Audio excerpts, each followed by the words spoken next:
Hi hello ಎಲ್ರಿಗೂ good morning. ನಾನು ಇವತ್ತು ಬೇಗನೆ ಎದ್ದಿದ್ದೆ, ಏಕೆಂದರೆ ನನ್ನ ಮಗಳಿಗೆ ಎಕ್ಸಾಮ್ ಇರೋದ್ರಿಂದ. ಸೊ ಬಿಸಿಬೇಳೆ ಬಾತ್ ಮಾಡೋಣ ಅಂತ ನೈಟೇ ಪ್ಲ್ಯಾನ್ ಮಾಡಿದ್ದೆ. ಅದಕ್ಕೋಸ್ಕರ ನಾನು ಬೇಳೆ ಮತ್ತು ಅಕ್ಕಿನ ತೊಳೆದ್ಬಿಟ್ಟು 2 ಟೈಮ್ಸ್ ತೊಳೆದ್ಬಿಟ್ಟು ವಿಷಲ್ಗೆ ಹಾಕಿಟ್ಟೆ. ಅದಕ್ಕೆ ನಾನು ಬೀನ್ಸು ಮತ್ತು ಕ್ಯಾರೆಟು, ಬೀಟ್ರೋಟು, ಕೋಸು ಯೂಸ್ ಮಾಡ್ತೀನಿ. ಬೀಟ್ರೋಟ್ನ ಆಲ್ಮೋಸ್ಟ್ ಎಷ್ಟೋ ಜನ ಯೂಸ್ ಮಾಡಲ್ಲ, ಬಟ್ ನಾನು ಯೂಸ್ ಮಾಡ್ತೀನಿ. ಬೇರೆದಕ್ಕೆಲ್ಲ ತಿನ್ನೋಕ್ಕಾಗಲ್ಲ, ಸೊ ಇದರಲ್ಲಾರ ತಿನ್ಬೋದು ಅಂತ ಹೇಳಿ.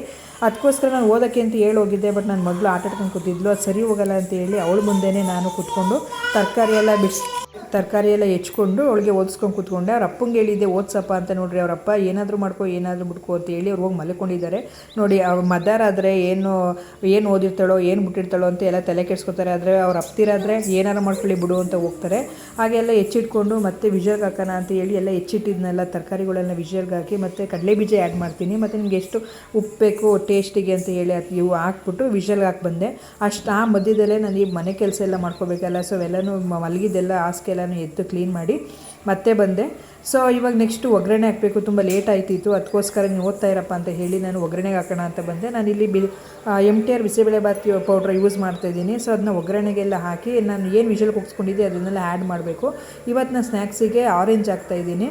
ಆರೆಂಜ್ ಜೊತೆ ಇವಾಗ ನಾನು ಇದು ಬಾಕ್ಸಿಗೆಲ್ಲ ಹಾರಕ್ಕಿಟ್ಟಕ್ಕೆ ಬಿಸಿ ಆದರೆ ಸರಿ ಹೋಗಲ್ಲ ಅಂತ ಹಾರಕ್ಕಿಟ್ಟೆ. ಹಾಗೆ ನನ್ನ ಮಗಳಿಗೂ ಕೊಟ್ಟೆ, ಬಟ್ ಅವಳು ಬೇಗ ತಿಂತಿರಲಿಲ್ಲ ಅಂತ ಹೇಳಿ ನಾನೇ ಬೇಗ ತಿನ್ನಿಸಿ ಅವಳು ಬರೀ ಆಟಕ್ಕೆ ಕೂತ್ಕೊಳ್ಳೋದು. ಬೇಗ ತಿಂಡಿ ತಿನ್ನೋಣ, ಬೇಗ ಸ್ಕೂಲ್ಗೆ ಹೋಗೋಣ ಅನ್ನೋದೇ ಇಲ್ಲ. ಸೊ ಅದಕ್ಕೋಸ್ಕರ ನಾನೇ ಬೇಗ ತಿನ್ನಪ್ಪ ಅಂತ ಹೇಳಿದೆ. ಆಗ ನಾನು ಇವತ್ತು ಕರ್ಕೊಂಡು ಹೋಗಬೇಕಾಗಿತ್ತು. ಯಾಕಪ್ಪ ಅಂದರೆ ಅವ್ರ ಅಪ್ಪ ನಾನು ಏನಾರ ಮಾಡ್ಕೊ ಅಂತ ಹೇಳಿ ಮಲ್ಕೊಂಬಿಟ್ಟಿರೋ, ಇನ್ನೇನು ಎದುರಿಸೋದು ಅಂತ ಹೇಳಿ ಮಲ್ಕೊಳ್ಳಿ ಅಂತ ಹೇಳಿ ನಾನೇ ರೆಡಿಯಾಗಿ ಎಲ್ಲ ಬಂದೆ. ಬಿಟ್ಟು ಬಂದ್ರೂ ಅಪ್ಪ ಮಗಳು ನೋಡ್ರಿ ಆಗ ಲೈಟ್ ಆಗ್ತಾಗ ಕಂಡುಬಿಡ್ತಿದ್ದಾರೆ. ಎಂಥ ಅದೃಷ್ಟ ಅಲ್ವಾ, ಇಂಥ ಹೆಂಡ್ತಿನ ಪಡೆಯೋಕ್ಕೆ 7 ಜನ್ಮ ಪುಣ್ಯ ಮಾಡಿರಬೇಕು ಅಂತಾರಲ್ಲ, ಹಂಗೆ ಇವರು. ಇದು ಆಕ್ಚುಲಿ ಚೆನ್ನಾಗಿರೋದು. ಏನು ಮಾಡಿದ್ರು ಇಷ್ಟೆಲ್ಲ ಮಾಡಿದ್ರು ಏನು ಕೇಳಿದ್ರೆ ಏನು ಮಾಡಿದ್ಯಾ ಅಂತ ಹೇಳ್ತಾರೆ. ಇಂಥ ಜನಗಳು ಇರ್ತಾರ? ಇಂಥ ಜನ ಎಲ್ಲಿ ಸಿಗ್ತಾರೆ ನಿಮಗೆ? ಹೊಡಿರಿ ಚಪ್ಪಾಳೆ, ಹೊಡಿರಿ. ನೋಡಿರಿ ಎಲ್ಲ ತಿಂಡಿ ಆಯಿತು. ಅವ್ರ ಅಪ್ಪ ಹಂಗೆ ತಟ್ಟೆ ಬಿಟ್ಟಿದ್ರು. ನನ್ನ ಮಗಳು ನೋಡ್ರಿ ಹೆಂಗೆ ತಟ್ಟೆ ತೊಗೊಂಡೋಗಿ ಹಾಕ್ತಿದ್ದಾಳೆ. ನನಗನ್ಸಿತ್ತು ಚಿಕ್ಕ ಮಕ್ಕಳಿಗೆ ನಾವು ಏನು ಹೇಳ್ಕೊಟ್ರು ಅದು ಕಲಿಯಲ್ಲ, ನಾವು ಏನು ಮಾಡ್ತೀವಿ ಅದನ್ನು ನೋಡಿ ಕಲಿತೇವೆ. ಆಲ್ಮೋಸ್ಟ್ 90% ಅದೇ. ಅದಕ್ಕೋಸ್ಕರನಾದ್ರೂ ನಾವು ಮನೆಯಲ್ಲಿ ಒಳ್ಳೆ ಥರನೇ ಇಟ್ಕೋಬೇಕು, ಒಳ್ಳೆ ಮಾತಾಡಬೇಕು ಅಂತ ಅನಿಸುತ್ತೆ. ನಿಮ್ಗೇನಾದ್ರು ಈ ವಿಡಿಯೋ ಇಷ್ಟ ಆದರೆ ಲೈಕ್ ಮಾಡಿ, ಕಮೆಂಟ್ ಮಾಡಿ, ಹಾಗೆ ಶೇರ್ ಮಾಡಿ, ಹಾಗೆ ಸಪೋರ್ಟ್ ಮಾಡಿ, ಫಾಲೋ ಮಾಡಿ.